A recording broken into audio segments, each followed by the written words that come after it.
Homeopathy ட்ரீட்மெண்ட்ல இருக்கக்கூடிய patients பண்ற காமனான mistakes. Hello everyone. Mistake number 3, internet பார்த்து மெடிசின் வாங்கி சாப்பிடுறது. இன்டர்நெட்ல homeo medicines for kidney problems அப்படின்னு போட்டிங்கன்னா, ஒரு 10, 15 மெடிசினாவது மினிமம் வரும்.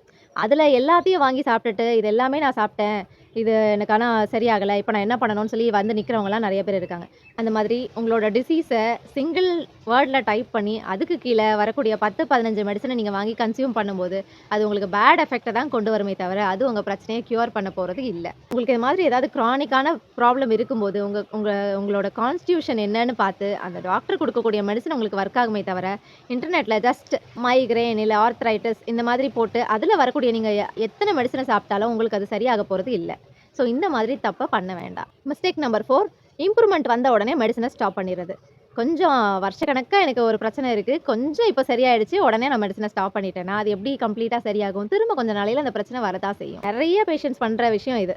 அ பல வருஷமா இருந்த ஒரு முட்டி வலிக்கோ, இல்ல சைனஸ் பிரச்சனைக்கோ, ஏதோ ஒரு பிரச்சனைக்காக வருவாங்க.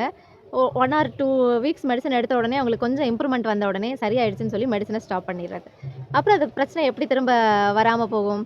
மெடிசின ஸ்டெப் பை ஸ்டெப்பா எப்படி குறைச்சு விடணுமோ, அத டாக்டர் டிசைட் பண்ணி உங்களுக்கு குறைச்சு அத ஸ்டாப் பண்ணுவாங்க. அது அவங்க சொல்ற வரைக்கும் நீங்க அத எடுக்கிறது தான் உங்களுக்கு பெர்மனன்ட் சொல்யூஷன குடுக்கும். நீங்களாவே கொஞ்சம் இம்ப்ரூவ்மென்ட் வந்த உடனே சடனா அந்த மெடிசின ஸ்டாப் பண்ண வேண்டாம். மிஸ்டேக் நம்பர் 5, டோசேஜ் இன்கிரீஸ் பண்றது. டாக்டர் 2 பில்ஸ் தான் எடுத்துக்க சொன்னாங்க. ஆனா, இப்ப எனக்கு தல ரொம்ப வலிக்குது. ஸோ, நான் 4 பில்ஸா எடுத்துக்கிட்டா எனக்கு சீக்கிரம் சரியாயிரும். அது மாதிரி 10 ட்ராப்ஸ் தான் எடுத்துக்க சொன்னாங்க. நான் 20யா எடுத்துக்கிட்டா எனக்கு சீக்கிரம் சுகர் குறைஞ்சிரும். இந்த மாதிரி தவறுகள் பண்ண வேண்டாம். நீங்க உங்களுக்கு உங்க டாக்டர் உங்க கண்டிஷனுக்கு ஏத்த மாதிரி எவ்வளோ எடுத்துக்கணும்னு அவங்க பிரிஸ்கிரைப் பண்றாங்களோ, அந்த அளவு மட்டும் எடுத்துக்கிட்டா போதும். அளவுக்கு அதிகமா கண்டிப்பா எடுக்க வேண்டாம். அப்படி எடுக்கிறதுனால உங்களுக்கு எந்த யூஸுமே இல்ல. நீங்க அந்த நேரத்துக்கு உங்களுக்கு எவ்வளோ குடுத்தாங்களோ, எவ்வளோ எடுக்க சொல்லி குடுத்தாங்களோ, அந்த அளவு மட்டும் எடுத்தீங்கன்னா போதும். Mistake number 6, follow up skip பண்றது.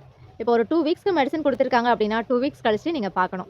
உங்களுக்கு பல வருஷமா இருக்கக்கூடிய ஒரு பிரச்சனை அந்த 2 வீக்ஸ்ல டக்குன்னு சரியாகாது. கொஞ்சம் டைம் எடுக்கலாம். அதே நேரத்தில ஹோமியோ ஸ்லோ ஆக்டிங். ஸோ ஃபீவருக்கு, கோல்டுக்குலாம் நான் சரியாகாதுன்னு நெனச்சேன். ஏன்னா ரொம்ப நாள் நீங்க மெடிசின் கன்டின்யூ பண்ணணும்னு சொல்றீங்க. அப்படியும் நெனச்சுக்க வேண்டாம்.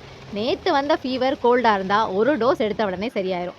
பல வருஷமா இருக்கக்கூடிய கிரானிக் கண்டிஷன்ஸ் இந்த மாதிரி விஷயங்களுக்கு நம்ம மெடிசின் கொஞ்சம் கன்டின்யூ பண்ண வேண்டியதா தான் இருக்கும். ஒரே ஒரு தடவ மெடிசின் எடுத்துட்டு ஃபாலோ அப் ஸ்கிப் பண்ணீங்கன்னா, உங்களுக்கு கம்ப்ளீட்டா சரியாகாது. மேபி அந்த நேரத்துக்கு குறைஞ்சிருக்கும். நீங்க மெடிசின் விட்டு கொஞ்ச நாளையில திரும்ப வரதுக்கான வாய்ப்புகள் இருக்கு. டாக்டர் அட்வைஸ் பண்றபடி அவங்கள ஃபாலோ அப் திரும்ப போய் பார்த்து, எப்போ உங்கள மெடிசின் ஸ்டாப் பண்ண சொல்றாங்களோ, அப்ப ஸ்டாப் பண்ணும்போது தான் உங்களுக்கு கம்ப்ளீட் கியூர் கிடைக்கும். Be happy, stay healthy.